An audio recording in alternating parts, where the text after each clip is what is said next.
Agora, uma coisa que eu quero lembrar aqui, hein? Ontem, velho Vamp, teve um jogador que foi tirar onda antes da hora. E aí, ele virou meme aí, a torcida do Flamengo pegou o lance, o Cebolinha foi tentar fazer um gol do meio-campo no começo do jogo. E aí o Léo Jardim, goleiro do Vasco, que é um goleiraço, defendeu de peito. Tipo assim, garoto, esse gol tu não vai fazer em mim. Pá! Aí depois dessa, o Léo Jardim levou 6 gols. E aí, é claro, aí a torcida do Flamengo tá eufórica, tirou onda. E detalhe, o primeiro gol quem fez foi o Cebolinha. Cebolinha deu assistência, tirou a onda um pouco antes da hora. Mas aí também é do jogo, tá? Eu acho que o Léo Jardim tá certo. Tá querendo fazer gol do meio campo? Aqui não. E aí o Flamengo faz 6. O que eu pergunto pra vocês, tá? Eu, como crítico que fui do Tite, eu falo sempre, é o que o Vamp fala, é um dia após o outro, amigo. Vocês acham que o Tite aprendeu a fazer esse Flamengo jogar? Porque qual era a crítica que eu fazia do Tite naquela sequência? Bolívar, empate com o Milionários, o empate com o Palmeiras, derrota pro Botafogo, jogo ridículo contra o Atlético Goianiense. Qual era a crítica que eu fazia ali ao Tite? Flamengo, quando fazia gol, parava de jogar, recuava. Flamengo perdia intensidade no segundo tempo. A partir do jogo contra o Corinthians, parece que muda uma chave. Flamengo vence bem o Corinthians, atacando o tempo todo. Depois o Flamengo vence bem o Bolívar, atacando o tempo todo. Fazia gol, quero mais, quero mais, quero mais. Aí veio o jogo do Amazonas, que foi ruim. Mas é um adversário de menos peso, talvez até o jogador entre com menos sangue nos olhos do que nos outros jogos. Aí depois o Flamengo tem, eu sempre esqueço esse outro jogo que foi. Qual foi? Milionários. Milionários. Aí depois o Flamengo pega o Milionários, também. Não para de atacar. E agora ontem o Vasco. Será que o Tite começou a perceber que esse time, se ele se retranca depois de fazer gol, ele acaba sofrendo empate? Será que ele percebeu, cara? É isso, esse Flamengo tem que jogar atacando, esse Flamengo tem que jogar marcando pressão. Não adianta querer recuar depois de fazer gol, porque mudou. É um outro Flamengo. Depois de todas aquelas críticas, depois de todas aquelas manifestações, e eu fui um que critiquei muito e eu falava, se melhorar eu vou elogiar. E melhorou, Bruno. Melhorou. Acho que tem alguns fatores que podem pesar nisso. Acho que o Flamengo sempre tentou propor jogo, né? Aliás, o Tite na seleção também, acho que na última passagem no Corinthians já era um treinador que se preocupou em melhorar com a bola, né? O Tite ele sempre foi marcado por ser um treinador que os times dele defendiam muito bem e tinham dificuldades para atacar. Até o time do Corinthians, que foi campeão do mundo, tinha um pouco dessa característica. Então ele evoluiu muito com a bola, né? Ele procurou evoluir, ele já falou algumas vezes sobre isso e melhorou. Acho que algumas vezes ele não conseguia, o Flamengo não conseguia propor o jogo o tempo inteiro, por alguns fatores. Eu acho que, taticamente, a mudança que foi importante foi a entrada do Gerson, ali pelo lado direito. O Flamengo deixou de ter 2 pontas fixos, passou a ter mais um meia ali, e o Gerson entrou bem.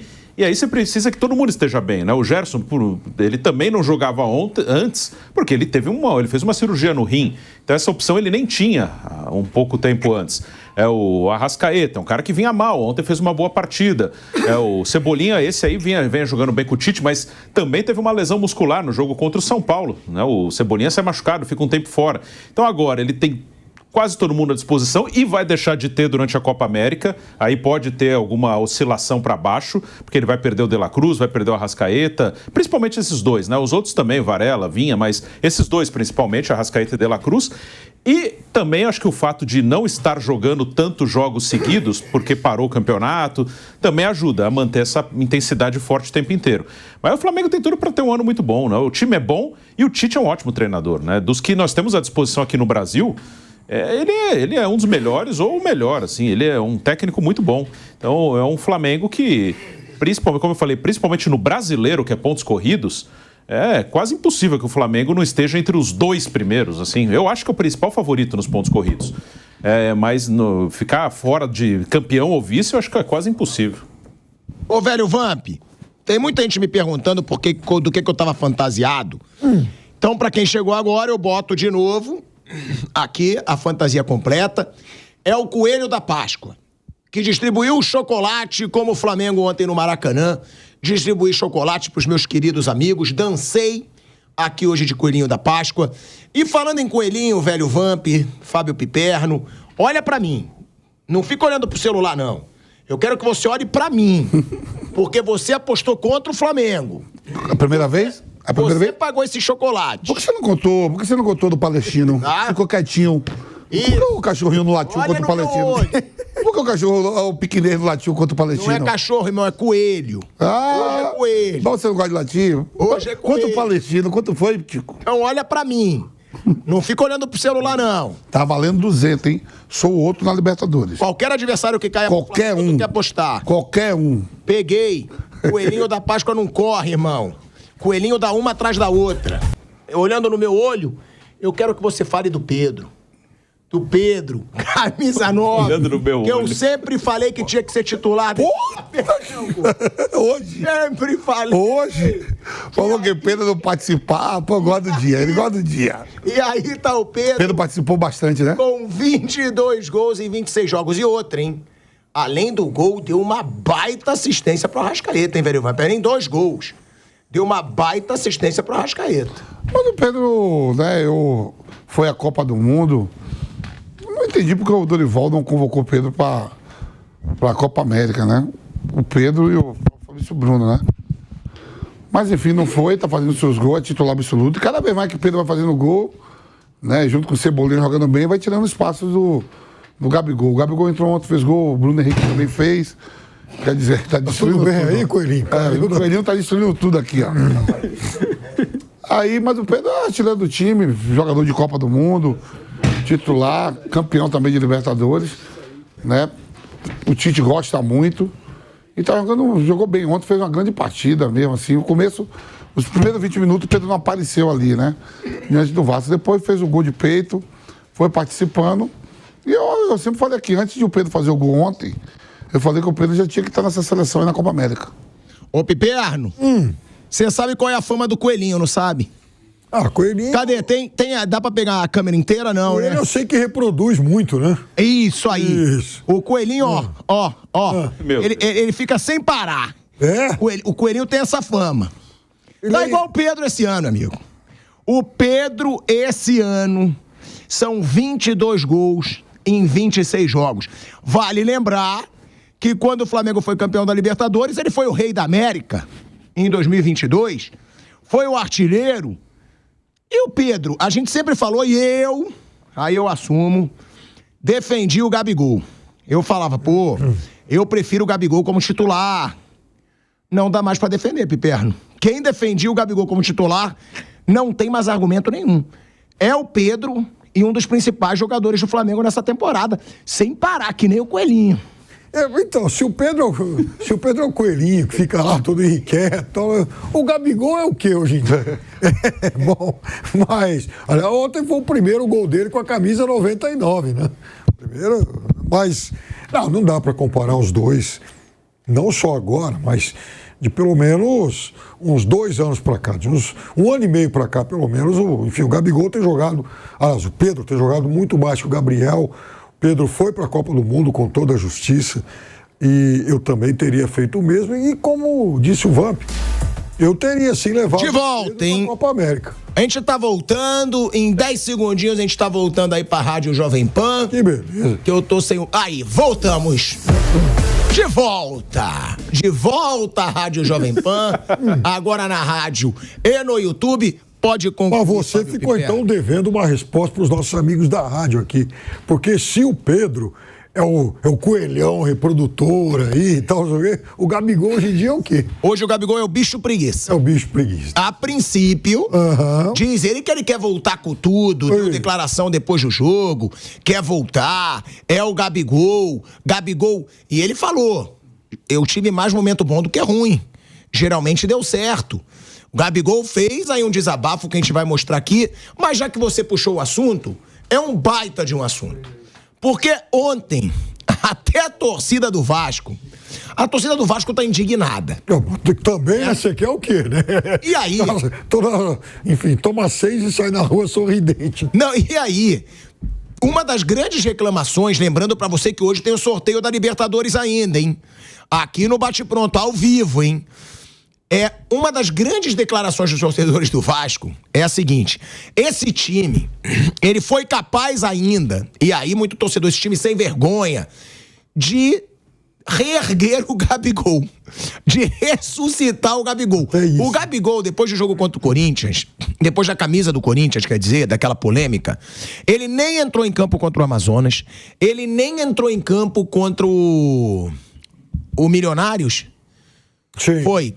Contra o Amazonas e contra o Milionários. Nem entrou em campo. Aí ontem o Tite viu. É o cenário pra botar o Gabigol. 5-1. Festa, vamos botar o cara pra ver se a torcida não encrenca tanto, porque a torcida tava empolvorosa. Então o Tite falou, foi um pouco vaiado. Aí ele entra, faz o gol. Encostou a bola pro gol, né? Tá bom, Piperno, mas fez o gol, Ele fez o gol, ok, mas um gol, digamos, de um nível de dificuldade 0, né? Sim, mas ele tava no lugar certo. Não fala que o atacante tem que estar no lugar certo? Claro, Ele tava. Claro. Aí ele faz o gol, beija a camisa. E aí o torcedor do Vasco, ele vai à loucura, porque ele fala, até ressuscitar o Gabigol, esse Vasco conseguiu. A pergunta que eu faço, realmente um gol como esse ressuscita o jogador? Realmente um gol como esse pode mudar tudo? O Gabigol pode voltar, não a ser o Gabigol de 2019, mas voltar a fazer gol, voltar a jogar bem, porque ele beija a camisa, ele dá a declaração depois do jogo, ele diz que ele quer ficar, e foi o que o Vamp lembrou. A torcida gritou, o Gabigol voltou. Ou seja, até a torcida já começa, não vamos criar crise mais aqui não. Esquece esse episódio, que se dane. O Marcos Braz falou no vestiário, não vamos falar nada de Gabigol, e provavelmente vão chegar propostas depois do julgamento do dia 7, que ele vai ser julgado pelo doping, porque foi perguntado se tinham chegado propostas pro Gabigol. Então é essa pergunta que eu faço pra vocês, até pra você antes, Vamp, porque tu jogou bola. Isso pode realmente ressuscitar um jogador? Um gol como esse, na situação que foi, ou não? Ou era uma situação... Eu tô falando que sexta-feira é o julgamento dele. Eu acho que ele vai...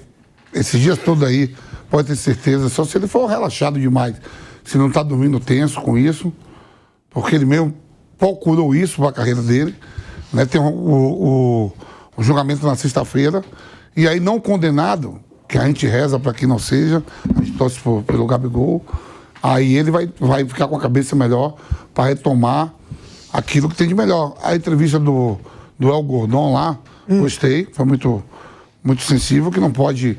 nem tanto Flamengo, nem como em outra agremiação, fazer alguma coisa do tipo de contrato sem saber o que vai acontecer na sexta-feira, né? E aí, sexta-feira, eu acho que muda a vida do Gabigol. Ele não sendo condenado, ele vai cair em si, porque só se for um atleta relaxado que não se preocupa com a carreira. Eu acho que não é isso. Um atleta vencedor, jogador de seleção, tem que pensar muito maior para retomar a carreira dele. Ele já pode assinar um contrato com o que ele quiser, se não for ficar no Flamengo. Que acaba em dezembro, hoje é 4, né? Hoje é 3 de junho. Mas eu tô aguardando para sexta-feira, Tico. Porque aí a movimentação na sexta-feira, mas lógico, voltou o Maracanã contra o Vasco. A torcida não vai deu uma moral, fez o gol. Dá uma moral, né? Dá uma moral, só que os concorrentes dele também fizeram, né? Pedro jogou muito, fez. Everton Cebolinha fez, Bruno Henrique fez gol, mas os dois titulares também fizeram e jogaram muito. Só lembrando aqui, tá? O retrospecto terrível do Vasco contra o Flamengo desde 2017.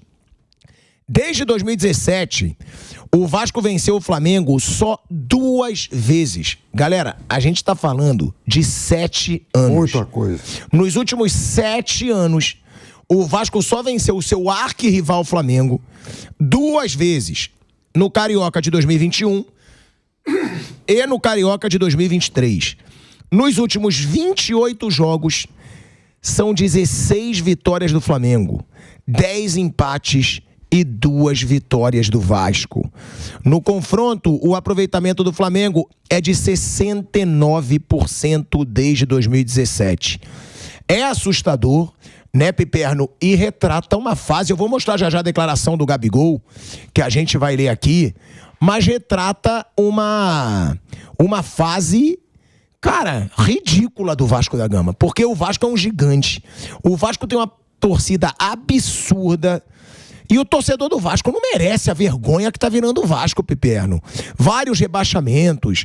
E aí entra a 777, o torcedor tem o otimismo. Dizem que não vai ter mais discrepância do Flamengo com o Vasco, e aí vem um 6-1 como esse.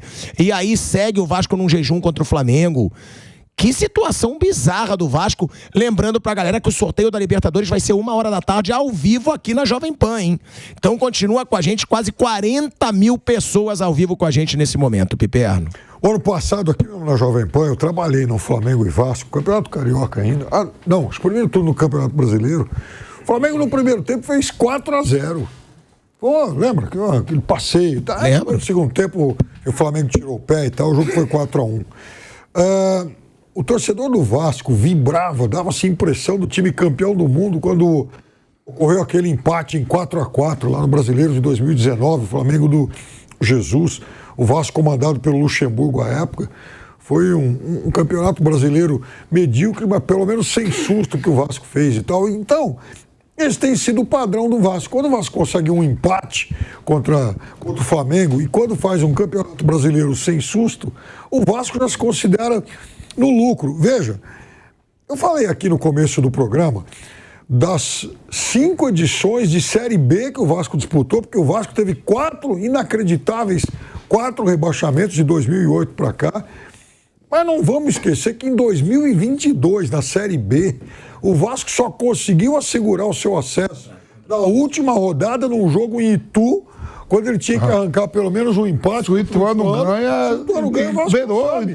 O melhor jogador em campo foi o goleiro do Vasco. Exato. E olha, o Ituano perdeu um jogador expulso com 2 minutos de jogo no lance que originou o pênalti que deu ao Vasco seu gol. O jogo foi 1-0 pro Vasco. O Ituano o tempo todo jogando com 10 e pressionando. Então, esse virou o padrão do Vasco. Um time que no Campeonato Carioca jogou 3 vezes contra o Nova Iguaçu, não só foi eliminado, como não ganhou nenhuma do Nova Iguaçu. Não, na Copa do Brasil, Pepe, 3-3 com a Água Santa. E ó, ali, ó, Tá suando e Fortaleza tudo bem.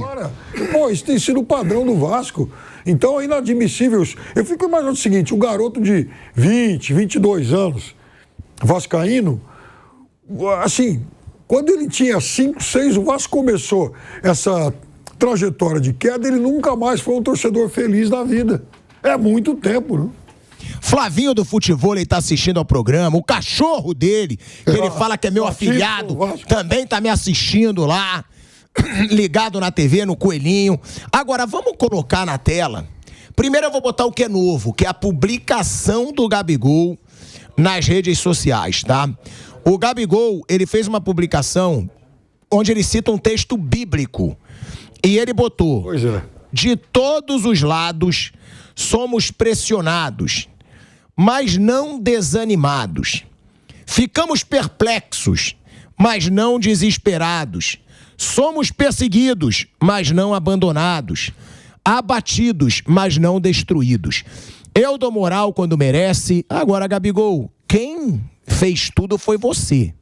Ninguém te perseguiu, ninguém te pressionou. De quem? Vai? Os coríntios. Cara! Verdade. Ué. Aí tá o negócio aí, ó. Ali, ó. Aí, ó, Corinthians. Então, Olha aí, cara. precisava disso. Olha aí. Só vai fazendo. Ainda bota Corinthians. Isso. Ah, que é verdade. É verdade.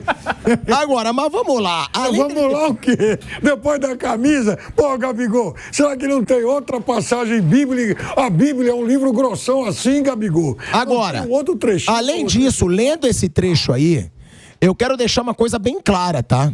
Pro Gabigol. Que ninguém perseguiu o Gabigol. O Gabigol, ele sempre foi o ídolo, o grande ídolo. Ele se queimou. Ele se expôs a isso. Porque se fazer de vítima agora também é meio forçação de barra. É meio forçação de barra o Gabigol se fazer de vítima agora. Então você não foi perseguido, pressionado você sempre vai ser. Porque você defende o Flamengo. Então, pressionado, o Gabigol, ele sempre vai ser. Mas daí a se fazer de vítima também, quem errou foi ele várias vezes. Foi ele que errou quando mandou beijinho pro Dorival depois de perder a final da Copa do Brasil. Foi ele que errou com a festa de Poderoso Chefão, depois de ter ele sido eliminado pelo Olímpia. Foi ele que errou em ter vestido a camisa do Corinthians e depois ter negado aquele papelão. Então não é perseguido, não. Vitimismo também não. Então não é essa perseguição toda. Essa perseguição também toda ao Gabigol. Ele fez esse desabafo, velho Vamp. Ele botou lá Corinthians. Tem isso. Piperno, você ainda chamou atenção pra isso. Então eu vou te dar o mérito, porque realmente é brincadeira. O trecho que ele escolhe da Bíblia pra falar de perseguição tudo, tá em Coríntios. A Bíblia e aí ele dá mais elemento pra piada pro torcedor corintiano. Lógico. Qual o recado que ele quer passar com isso? A Bíblia é um calhamaço, tá cheio de trecho lá que ele podia escolher. Mas não, vai escolher justamente o Corinthians. Mas aí não dá, né? Aí também é procurar confusão, né, seu Vamp? Porra. Tanta coisa pra citar da Bíblia. Agora, eu acho que, primeiro, ele continua sendo pouco hábil em relação a isso. Segundo, vamos ver se a partir desse gol, e o Coelhinho tá com muita dificuldade, vamos ver se a partir desse gol ele consegue, de fato, reconquistar o torcedor do Flamengo, porque eu acho que um golzinho num jogo 6-1 é muito pouco. O torcedor quer saber se ele vai voltar a ser, de fato, um jogador decisivo. E sem contar que, em relação a isso, o relógio corre contra ele, porque o contrato está chegando ao fim, é cada vez mais remota a possibilidade do Flamengo topar uma renovação que ele julgue vantajosa. Duvido que o Flamengo vai acenar com algum tipo de reajuste, algum tipo de aumento, que é o que ele queria. Contrato longo também acho que está fora de cogitação. Então, veja, é ele que tem que reconquistar todo esse espaço, todo esse prestígio. Não é o Flamengo que tem que agora lhe estender a mão, enfim, o torcedor ser generoso com ele. Não. Agora a iniciativa tem que partir dele, porque ele já recebeu muito, tanto da direção, quanto principalmente do torcedor do Flamengo. Se ele manchou esse capital, aí é problema dele, certo, Coelhinho? É isso, ele próprio fez. Quando ele fala perseguido, esse é o mal, às vezes, de jogador, quando ele faz besteira e ele é criticado. Porque ele fala perseguido, pressionado, quem errou foi ele, pô. Lógico. Então ele devia falar, agora ele não fala, ele não pediu desculpa, ele não assumiu que ele estava errado. Não é só então por que ele fala que ele está sendo perseguido? O negócio do doping também, cara. O negócio do doping. Mas o doping eu não achei. Não, mas você evita, pô. Quem joga bola... Não só na minha geração, qualquer geração sabe que o doping é muito sério, pô. O doping é muito sério. Você termina o jogo, os caras já te bafam e te levam para fazer exame de doping. Eu acho que ele nunca mais vai repetir isso pelo susto, né? Espero que na sexta-feira, fé em Deus, não vai dar nada, que ele seja liberado para poder exercer sua profissão e parar de dar esses mole, né? Jogador de seleção, jogador que tá campeão de tudo no Flamengo, tem que ter outra atitude, pô.